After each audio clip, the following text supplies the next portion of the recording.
Hello, BookTube, and welcome back to Comic Book Friday.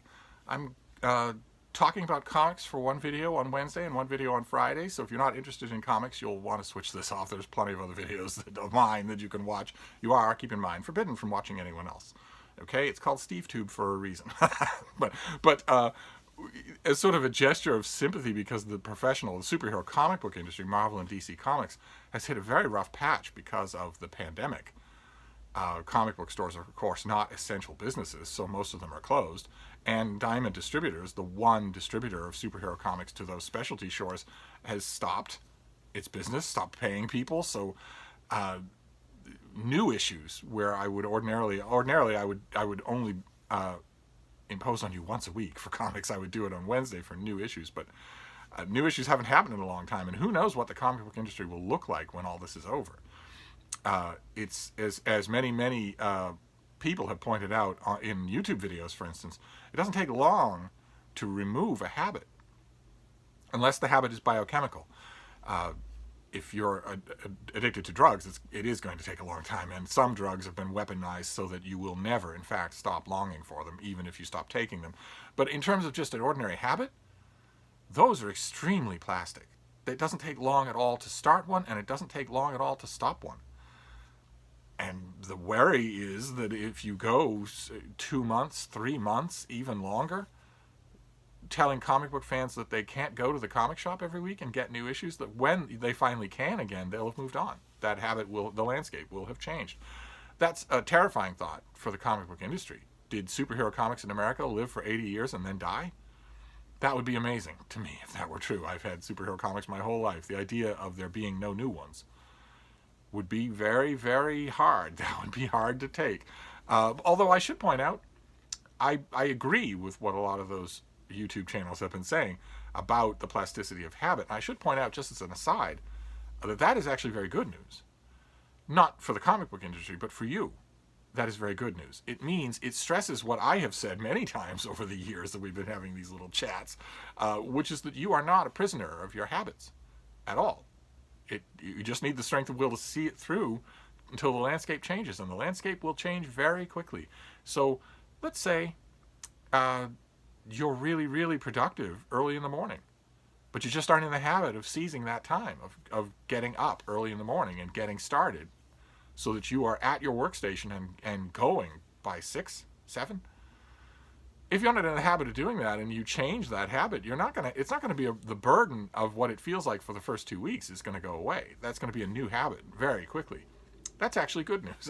But in the meantime, we are going through my back issues. I have a huge number of comic book back issues. We're just going to go through those, and I'm going to natter about them. And on Fridays, I add a graphic novel because I am re-looking at my graphic novels. Several of you have said, maybe you should add a graphic novel for Friday's video. And quite a few of you have said, not quite a few of you, for the limited number of you who are interested in comics at all, quite a few of you have said, why don't you do a video, why don't you take us through your back issues, the single issue floppy issues, until you're done with all of them, and then tour us through your graphic novels and do them separately. So maybe that's an idea. Maybe that's an idea. So we'll start today with a graphic novel because I am looking through it. I'm looking through this whole series of little graphic novels that DC Comics did of the Legion of Superheroes, my beloved Legion of Superheroes, a huge team of superpowered teenagers 1,000 years in the future. And DC Comics has rebranded this and restarted it and revamped it a million times.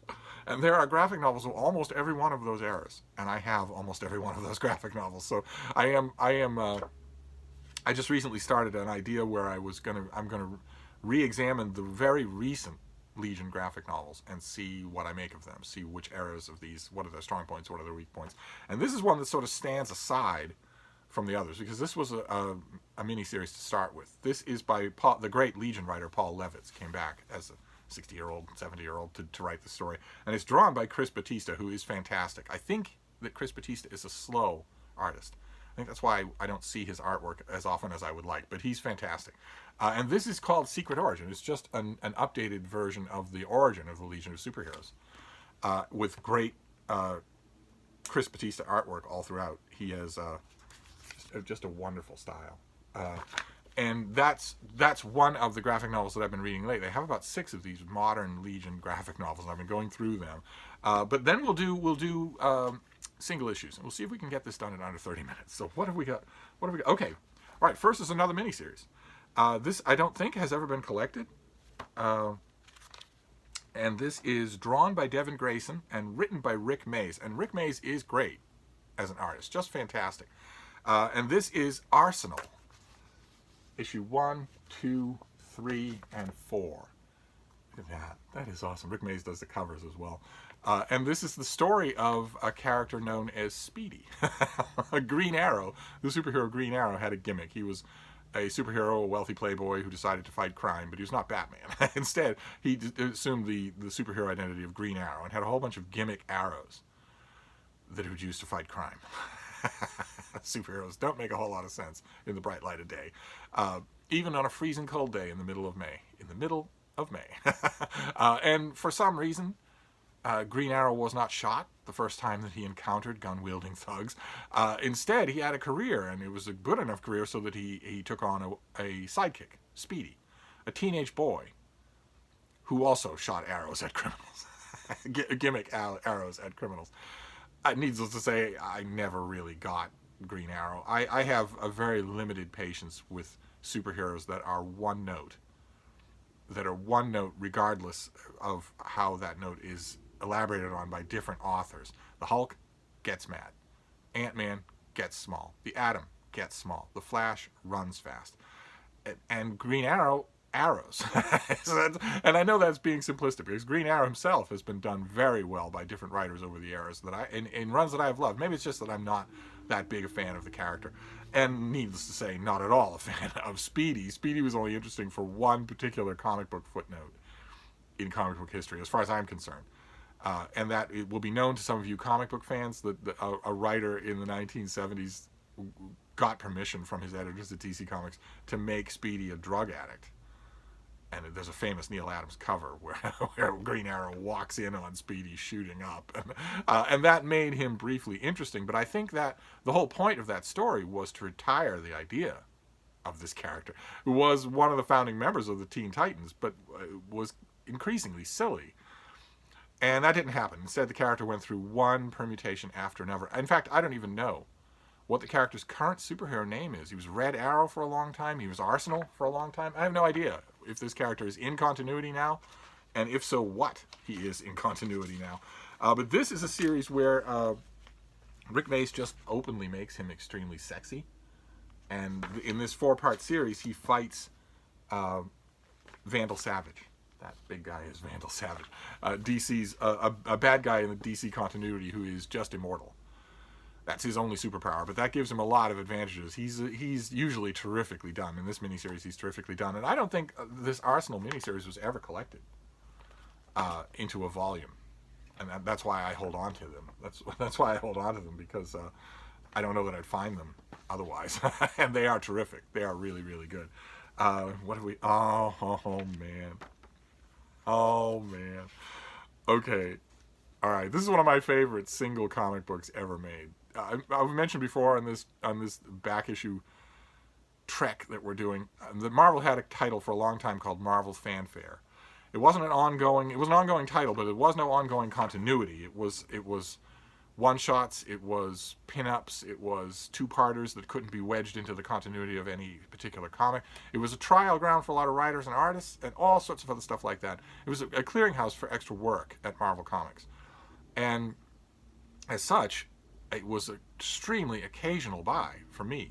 Usually Marvel Fanfare would not be of any interest to me. There was a 2-part storyline with Spider-Man that was drawn by Michael Golden. That is of interest to me. I will get that. The next one might be a Hulk story. I'm not interested in the slightest. And this one is Marvel Fanfare number 15, and it is drawn by Barry Windsor Smith. I believe it might also be written by him. Let me see. I want to get that right, if I can. Yes, this is written and drawn by Barry Windsor Smith, and it is great. It is absolutely great. This is the cover, and the storyline is the Human Torch and the Thing from the Fantastic Four have, from the very beginning of that comic, had a kind of good-natured rivalry going on between them, a kind of they bait each other and razz each other all the time. And in this comic, it starts with the Thing waking up in the morning. Look at that, Barry Windsor Smith artwork. He crushes his alarm clock. He gets another one, and he goes to the bathroom mirror to brush his teeth and whatnot, and he notices that he has stubble. That has never happened before since he became the Thing. He doesn't grow rocky stubble. And he realizes that they're colored straws, that someone has pasted straws onto his jaw while he was asleep. And he realizes that it must be the Human Torch. It must be Johnny Storm, who is pranking him. And he goes out of his room and he sees that the staircase has roller skates on it that are supposed to make him slip. And his bathrobe, I don't know if you caught that little detail, his bathrobe has "Kick Me" on the back of it. And his pancakes have been spring-loaded so that they blowing all over him. And it just keeps going.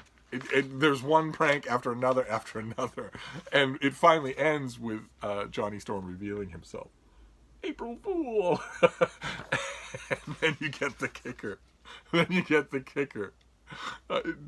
You mean to tell me that you set this whole blasted shtick up just for April Fool's Day? Well, but it ain't even April 1st, you dad-blamed idiot. It's the day before. And Johnny Storm starts counting on his fingers. Burr.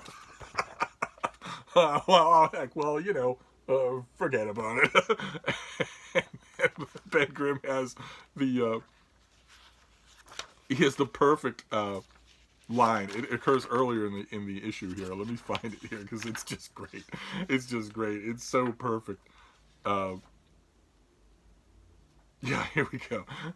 When the Thing finds the "Kick Me" sign on his bathrobe, he's very sad and he says, "Johnny boy, you growed up a bum." It's just awesome. That's all it is. It's just a mistimed April Fool's Day prank. The backup story here is Daredevil. I don't think I've even read it once.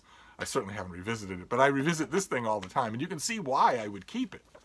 Right? Because who knows where this would ever be collected. It's not part of any Fantastic Four run. Maybe if somebody were doing a Fantastic Four full-color hardcover reprint of this particular time period, they might think to remember this and include it, but I have no idea. And I might not want those other issues, but I wanted this, so I kept it. Okay. All right, this is who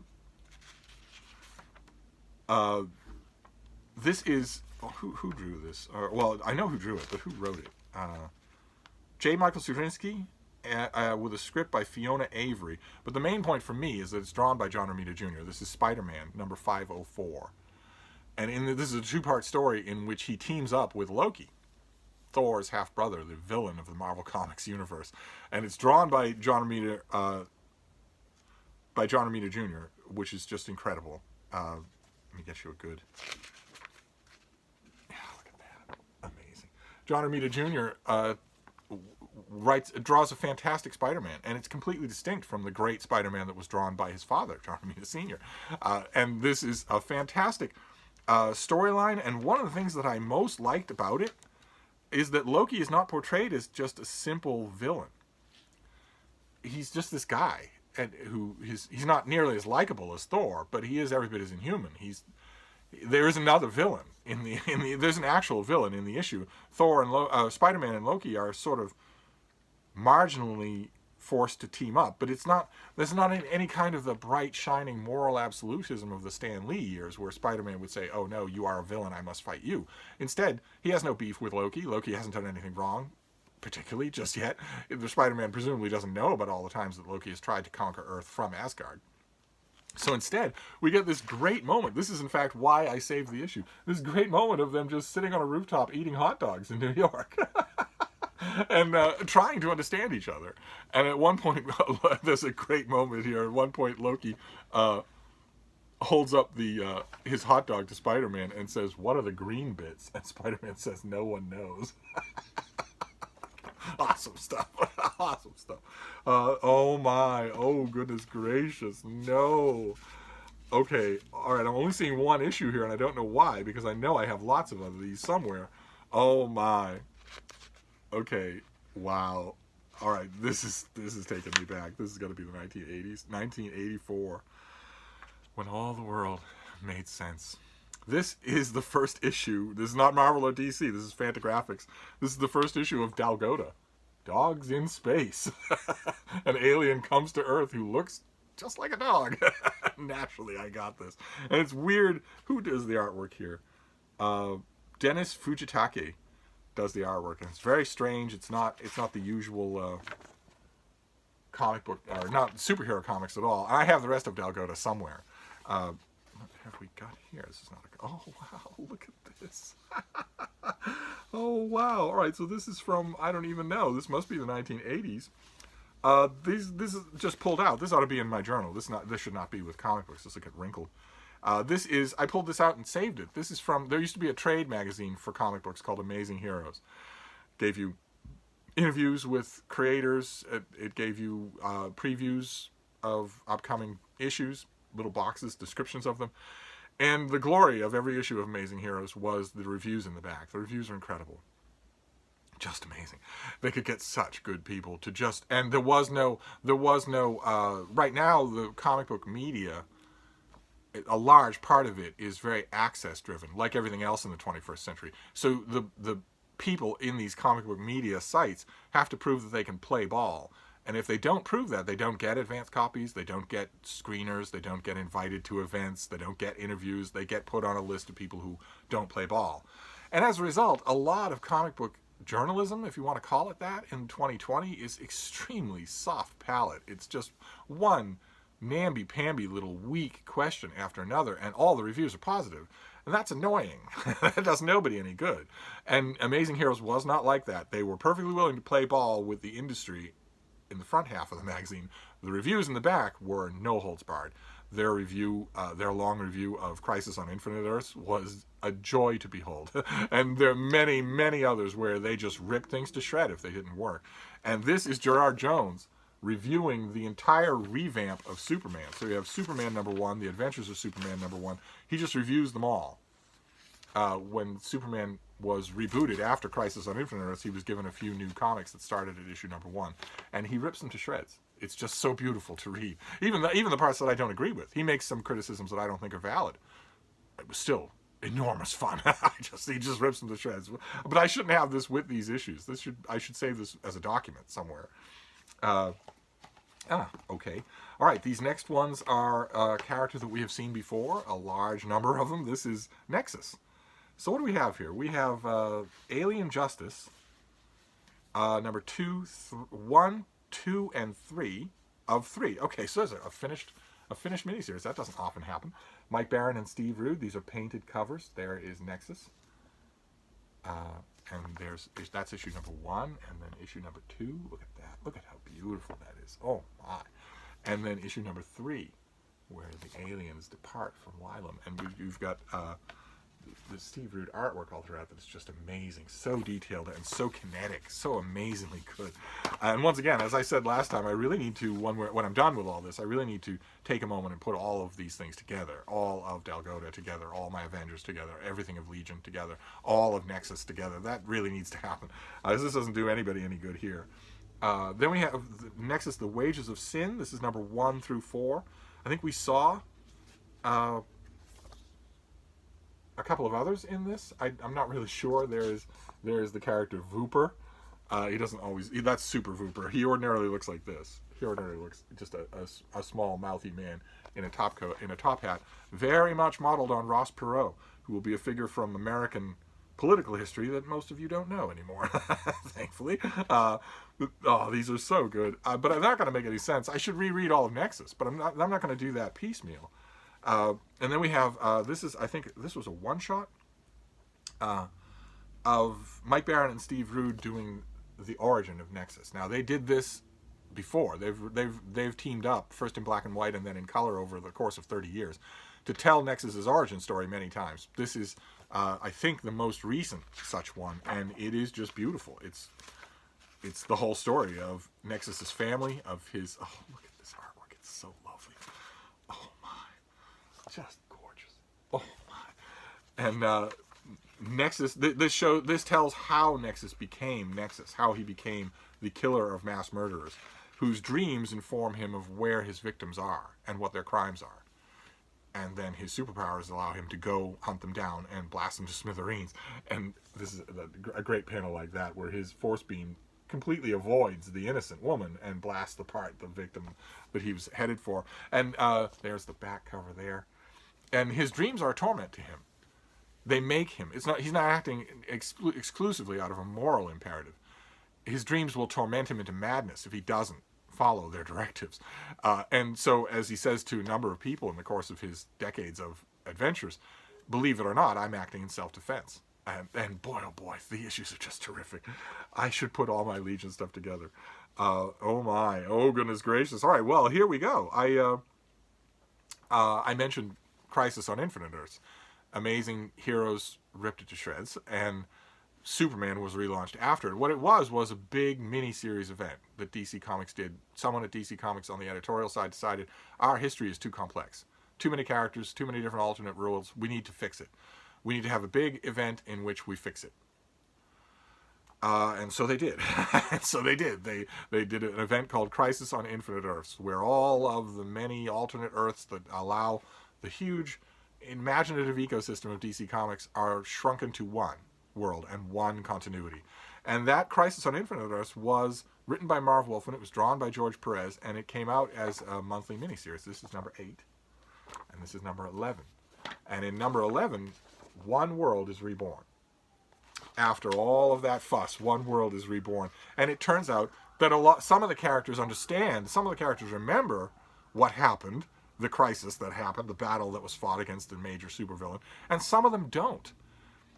So, in other words, the conclusion to Crisis on Infinite Earths made things worse, not better, as continuity revamps always do. They always make things worse.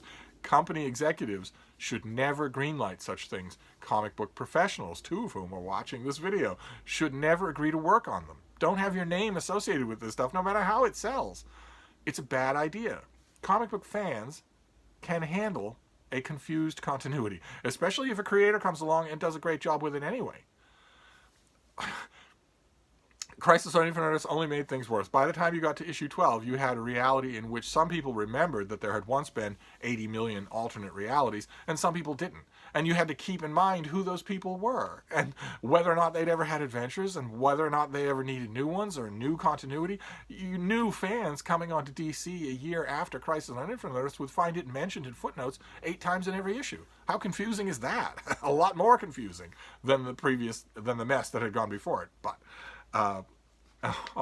okay. Well, this underscores what I was talking about. This is written by Tom and Mary Bierbaum, drawn by the great Chris Sprouse.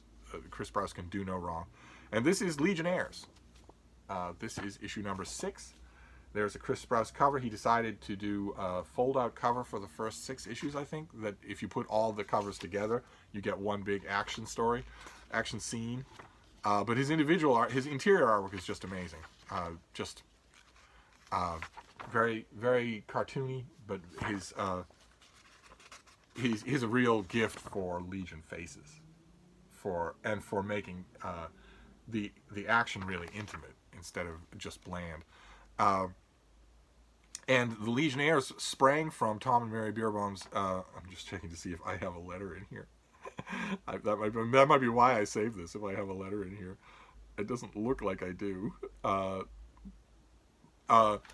Legionnaires sprang from Tom and Mary Bierbaum. This writing team took over the job for writing the Legion 5 years later, the saga that Keith Giffen started, that posited the Legion of Superheroes, this team of superheroes, teenage superheroes 1,000 years in the future. Keith Giffen decided to move their story 5 years into their own future and tell a story about adult Legionnaires, where the Legion has largely disbanded, the world has largely become dystopian. And it was a hit. It was done really, really well. Legion fans loved it. And it grew over time. The 5 years later saga grew over time. Legion fans have been calling forever for it to be collected in a hardcover omnibus. Maybe that was going to happen this summer, but then the pandemic swept in. Now, who knows? But at one point during that 5 years later saga, a bunch of clone batches were found, and it turned out they were clones of the Legion. much younger, teenage clones of the Legion. And they got their own book called Legionnaires, so that at one point the Legion of Superheroes and Legionnaires were running concurrently. And then there started to be all sorts of speculation about maybe the 5 years later Legion are the clones, and that these are the original Legionnaires who were stored in some sort of clone storage or whatever. I'm not sure how that ever got resolved. It sort of frittered away, and I sort of wandered away. But what I wouldn't give, if Legionnaires, I don't know the politics behind any of this stuff, or how difficult it is, but Legionnaires had a long run. We've seen some issues of it. And what I wouldn't give if Legionnaires, just that comic, were collected in one big graphic novel. That would be great. Absolutely great. Regardless of whether or not you do it timed for the 5 years later saga to also be collected or whatever. Maybe someday. Maybe someday. Okay, then we have Superboy, but not my Superboy. My Superboy was Clark Kent, as a teenager, living in the American Midwest with his parents and his dog. And as far as he knew, he was the only superpowered superhero anywhere in the world. He encountered superpowered beings, monsters, alien visitors all the time, but he had encountered no other superheroes. He was just a teenage boy learning to be a good person and having all sorts of elaborate adventures. I loved Superboy and adventure comics. Just loved them. Absolutely loved them. And then the aforementioned Crisis on Infinite Earths happened, where DC Comics decided to revamp their continuity. And one of the changes in Crisis on Infinite Earths is that we learned in that and in the subsequent superhero book relaunches that Superman didn't put on a costume as a teenage boy. That he only donned his famous uniform when he became a man and went to Metropolis. And Legion fans, who had been fans for 35 years, immediately bombarded DC Comics with letters saying, wait a minute, if Clark Kent was never Superboy, then what about Legion history? The Legion, we know about them because they came back 1,000 years to induct Superboy into their club and bring him forward in time 1,000 years to have adventures with them. What about all those issues that we collected that have Superboy and the Legion of Superheroes? And DC didn't care. They didn't listen. That's another reason why you should never, ever do this. Don't invalidate anything about your own comic history. But they did. And for a long time, the Legion fate was up in the air, and then it was redone with substitutes for Superboy, and then Superboy was returned, but not my Superboy, not teenage Clark Kent. Instead, there was a storyline made up out of boredom. Let's kill Superman, and DC did. They got the highest selling individual comic book in comic book history with the death of Superman, and then 4 claimants came forward claiming that they were Superman, and one of them was a teenage boy who wanted to be called Superman anyway, and who took off. Fans really liked it. I really liked it. And that boy, of course, became Superboy. He took on the title of Superboy, which was currently holding, right? It was currently hanging fire. There was no actual Superboy in DC history. And they need to hold on to that title. They need to be publishing that title, or it enters into legal limbo, where it is now. The title, Superboy, is in legal limbo right now. So that we can't have an ongoing Superboy comic book or reality that is Clark Kent. Instead, it has to be someone else. And that's what this is. This is, who did this? This is written by Joe Kelly and drawn by Pascal Ferry. And this is just a couple of issues of the clone Superboy. I got these whenever, I didn't really care about the character all that much, but he drew in a lot of good artists. So Tom Grummett started off his storyline, but then Pascal Ferry, I try never to miss anything that he draws. So I have a number of issues of Superboy, even though I'm not all that fond of a Superboy who isn't a teenage Clark Kent. And now, of course, there's a third one. Now it's the son of Clark Kent who is Superboy. Okay, this is... all right, this... Oh, right. Okay, I just haven't got rid of this, but it really annoyed me. This is issue number 31 of one iteration of the Justice League of America. It's written by Dwayne McGuffey and drawn by Shane Davis. And it has a great cover. Look at that. The 3 most recognizable DC superheroes walking away from the Justice League flag into the sunset. And I bought the issue like an idiot. I bought the issue solely on the basis of the cover. Of course, nothing like that happens in the issue. The artwork is very good, but it's hardly that at all. It's a bunch of second stringers deciding they don't want to be in the Justice League anymore. Hardly worth my time. Then we have Wonder Woman number 600. An anniversary issue. Another perfect example. Why would I get this? Why wouldn't I keep this? because who knows where this annual will occur in any kind of Wonder Woman reprint. Wonder Woman is not systematically reprinted. And this is, like most anniversary issues, it has a whole bunch of different artists, a whole bunch of different incarnations, lots of pinups, lots of guest stars. There's Jimenez doing Wonder Woman. Look at that. Look at how beautiful that is. Oh my. The cover is by George Perez. And I think George Perez has a story in here. Does he? Does he have a story in here? More pinups. Wonderful, wonderful stuff. Yes, he does. Okay, yeah, he has the original story. The first story in the book is George Perez artwork. You get an Adam Hughes cover. It wouldn't be Wonder Woman without an Adam Hughes cover. And you also get an introduction by Linda Carter, who will be forever Wonder Woman in a lot of people's minds, even though Gal Gadot is great. So I kept Wonder Woman number 600. Okay, this is a very similar thing. This is Batman and Superman. For a long time, had a team-up comic in DC called World's Finest. They just teamed up regularly and had adventures. And World's Finest, you wouldn't think that it would make good reading, but it does. It makes very good reading.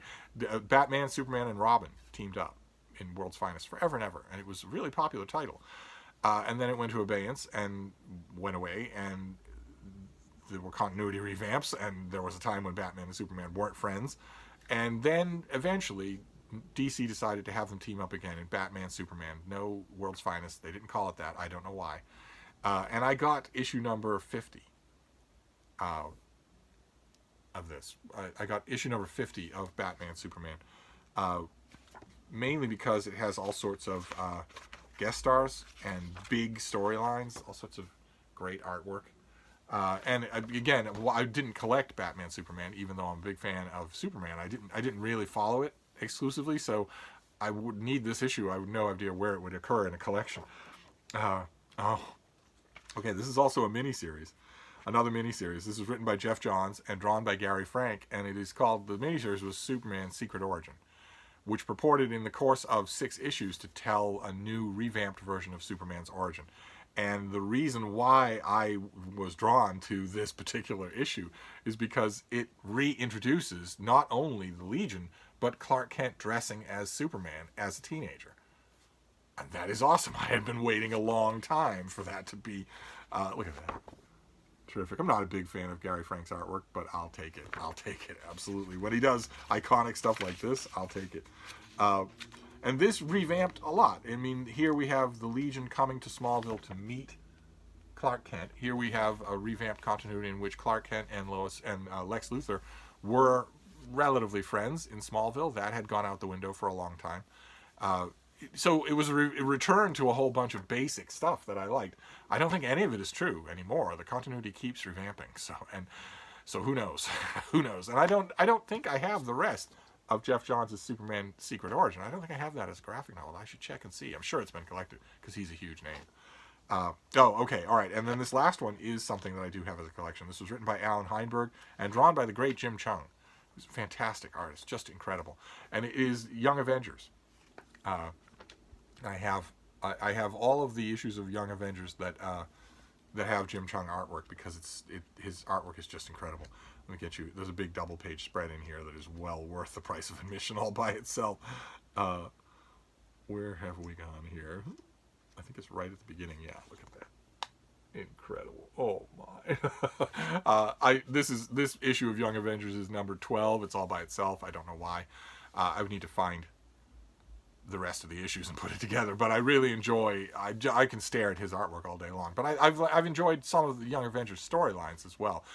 Some not, some not. Some have been just dumb, but some of them have been quite good. There was one called Children's Crusade, that was amazing, just amazing. So it had Doctor Doom and the Scarlet Witch and Magneto. It was just no holds barred.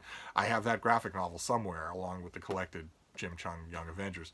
But anyway, that is those are your back issues. And I did not manage to make the video any shorter.